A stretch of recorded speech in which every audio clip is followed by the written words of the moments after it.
The warmth of the fire clung to Ben's chilled skin as he ate, each bite of the food a small victory against the gnawing emptiness in his stomach.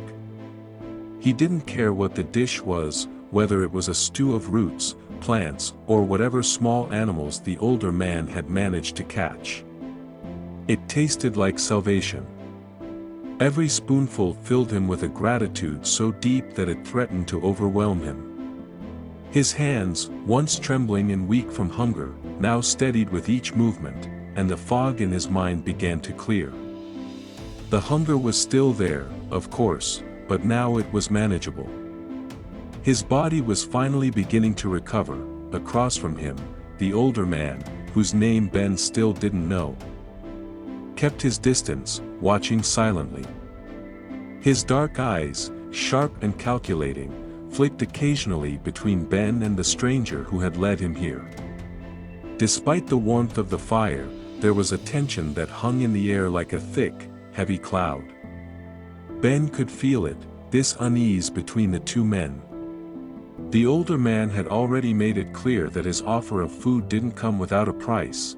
Ben swallowed another bite, the rough texture of whatever it was settling uneasily in his stomach. He couldn't remember the last time he'd had a full meal, couldn't remember the last time he'd felt anything but the gnawing hunger and fear.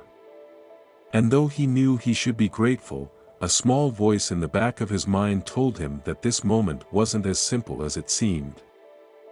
The stranger, who had remained silent for most of the meal, finally spoke. His voice was low, but it carried an unmistakable edge. "What do you want from us?" he asked, his eyes locked on the older man, unwavering. Ben paused, his spoon halfway to his mouth. The question hung in the air, charged with something darker than curiosity. Ben had noticed the older man's reserved manner, his guarded silence. He was a survivor, that much was obvious. But what did that mean? How far was he willing to go to keep surviving? The older man didn't immediately respond. Instead, he leaned back against a tree, his weathered face half lit by the flickering firelight. His hand rested on the hilt of a knife tucked into his belt, the glint of the blade visible even in the low light. "You're not the first ones to stumble onto my fire," he said, his voice rough but calm. "And you won't be the last. But this isn't a place for charity. You want something, you have to give something in return." Ben's stomach twisted, the warmth of the food turning sour in his gut. His appetite, once ravenous, suddenly felt like a distant memory. The older man's words struck a chord deep within him. Survival in the wild wasn't a matter of kindness or generosity. It was a brutal transaction, a give and take where one's life could be bartered for another's. The stranger seemed to take the man's words in stride. "We're not looking to take anything from you," he said, his voice measured. "We're just trying to get out of this damn place." The older man gave a short, humorless chuckle. "Trying to get out, huh? Most people who come out here are looking for something. Maybe it's shelter, maybe it's supplies. But you can't get out until the forest lets you. And it won't let you go just because you want it to." Ben felt the weight of those words settle on his chest like a stone. He hadn't really thought about it that way before, how the wilderness could swallow you whole. How the forest itself could trap you, turning escape into an illusion. He had been so focused on finding his way out, on getting back to safety, that he had failed to recognize the truth in the older man's voice. The forest had its own rules. And it wasn't concerned with Ben's survival. It wasn't concerned with anyone's survival. The stranger, clearly irritated, stood up abruptly. "I didn't come here to talk philosophy. We need supplies, water, food, maybe even a map. Whatever you've got." The older man's eyes narrowed, his lips curling into a slight smirk. "You think I'm some sort of guide?" he scoffed. "You think I've got maps lying around? Supplies? You're in the wrong place if that's what you're after. Ben watched the exchange warily, a growing sense of unease gnawing at him. The tension between the two men was palpable. It was clear that they didn't trust each other, but what was even more unsettling was the older man's indifference. He didn't seem interested in making deals or bargaining for supplies. He was simply stating facts, like a man who had long since abandoned hope for anything beyond bare survival. "I'm not looking for a map," Ben said quietly, his voice hoarse from days of little use.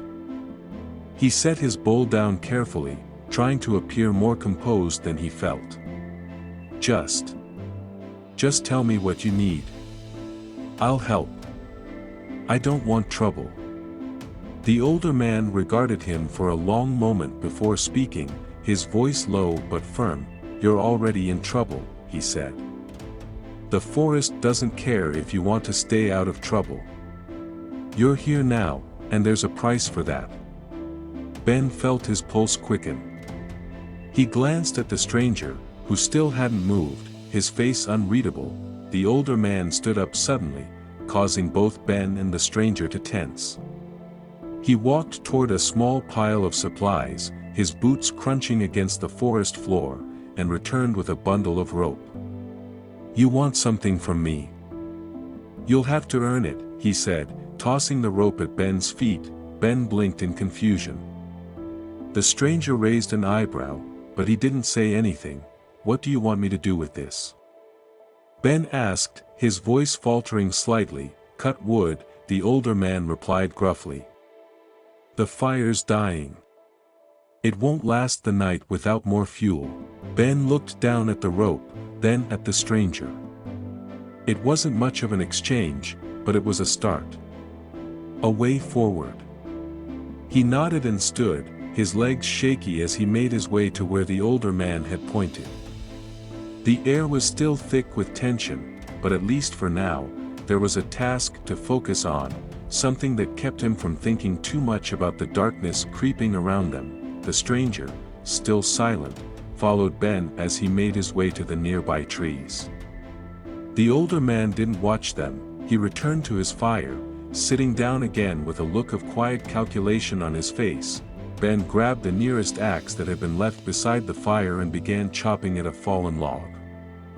His arms were weak, still recovering from the physical toll of the last few days, but he kept at it, feeling the satisfying thud of the axe splitting the wood. He had always been a bit clumsy with tools, but necessity forced him to focus, to make each swing count. The process was slow and exhausting, and Ben's hands soon blistered from the rough handle of the axe. He could feel the sweat beading on his forehead, his muscles protesting with each swing. But he pressed on, determined to do what was asked of him. Behind him, the stranger sat in silence, watching him work. Ben could feel the man's eyes on his back, a quiet, looming presence that made the air feel thick and heavy. "Why did you follow me out here?" Ben asked suddenly, breaking the silence. His voice came out harsher than he intended, but the question had been gnawing at him. Why had the stranger chosen to stick with him, to guide him toward this fire? Was it because of some unspoken bond of survival? Or was there something else? The stranger didn't immediately respond. He just watched Ben work, the tension between them palpable. "I didn't have much of a choice," the man finally said, his voice low and almost bitter. "I've been in these woods longer than you. Trust me, I'm not out here for the company." Ben didn't press him further, the weight of the stranger's words sinking in. He wasn't the only one trying to survive out here. This forest, this world, it was cruel, and everyone in it had a story. A reason for being lost. As the night fell, the fire crackled, casting flickering shadows across the clearing. Ben's arms ached, but the pile of wood had grown. He felt the exhaustion creeping in again, the numbness of fatigue settling over him like a blanket. The older man gave him a small, almost imperceptible nod. "Good work," he said, his voice still rough. That should keep us through the night. Ben, though exhausted, felt a strange sense of relief. At least for now, he had done something right. He had earned his place, however small it was, but as he lay down to rest near the fire, with the warmth of the flames keeping the cold at bay, a question lingered in his mind. What was the true price of survival here in the forest? And how much was he willing to pay? The fire crackled, and the night stretched on, filled with unanswered questions.